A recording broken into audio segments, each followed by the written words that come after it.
ఎప్పటికైనా గుర్తుపెట్టుకోండి. అది నేను ఊరకే పొగిడేవాడు నిన్ను నిజంగా ప్రేమించినోడు కాదు. అతని పొగడతలో నిజం లేదన్నమాట. నీ వెనకాల ఎవరైనా పొగిడితే నిన్ను గురించి అది నిజమైన సాక్ష్యం. జైపాల్ ఎంత మంచోడో మీ అందరూ ఎంతమంది నన్ను బయట చెప్పుకున్నప్పటికీ అది నాకు గొప్ప ఏం కాదు. నేను లేనప్పుడు, నాకు తెలియనప్పుడు నా వెనక నా గురించి ఏం చెప్పుకుంటున్నారు అదే నా నిజమైన సాక్ష్యం. If they talk about bad, maybe I'm a really bad person. If they talk about good, maybe they saw some good in me.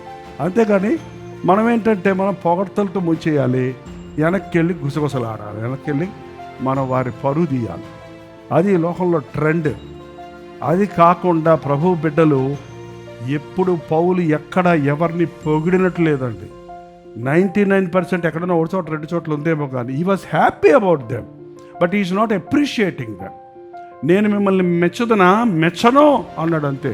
క్లియర్గా చెప్పాడు అదే మాట, మేము మెచ్చనో. Because God's expectations is greater than that. నువ్వు చేసిన దానికంటే అత్యధికంగా నీలో నుంచి ప్రవీణతను, గ్రేట్నెస్ను తీసుకురావాలని ఆశపడుతున్నాడు.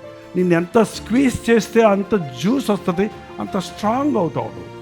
అందుకనే దేవుడు నిన్ను మరల ఇంకా ఎంత చేసినా ఎంత చేసినా అంటారు చూసారా.